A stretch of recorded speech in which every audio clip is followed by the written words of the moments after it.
Seul, on va plus vite, mais ensemble, on va plus loin.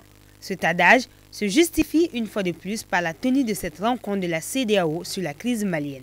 Elle s'inscrit dans une démarche participative et inclusive des influenceurs, en l'occurrence les hommes de culture, les leaders de jeunes et d'opinion, les analystes et autres partenaires stratégiques.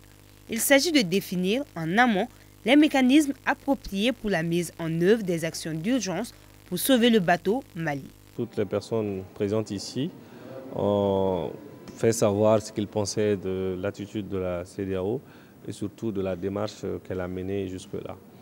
Nous avons également dit que la solution à la crise malienne a certes besoin d'appui de la communauté internationale, mais la solution viendra d'abord des Maliens. Et c'est après des échanges que les Maliens pourront d'une façon ou d'une autre adopter une feuille de route commune pour sortir de la situation de crise que nous connaissons. Il est important de mettre la question de la gouvernance, de la redevabilité de ceux qui sont au pouvoir et surtout de la transparence dans la gestion des affaires publiques. Parce que sans cela, peu importe celui qui viendra après Ibeka, ce sera le même cas. Et c'est pourquoi moi je pense personnellement qu'il est important d'avoir d'autres têtes dans les salles, dans les réunions.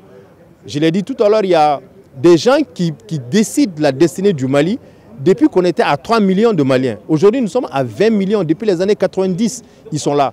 Cette rencontre d'échange à la demande du représentant permanent de l'organisation sous-régionale au Mali a permis d'élaborer un avant-projet d'identification des besoins prioritaires du Mali. Après les événements qui se sont passés, avec cette action militaire, nous sommes mis en place pour pouvoir réfléchir comment on peut voir la suite des événements avec ce groupe de réflexion composé d'hommes venant de différentes régions de la région ouest africaine pour que nous puissions partager les expériences des uns et des autres afin de trouver un mécanisme qui soit propre vraiment, qui puisse aider les Maliens à aller de l'avant.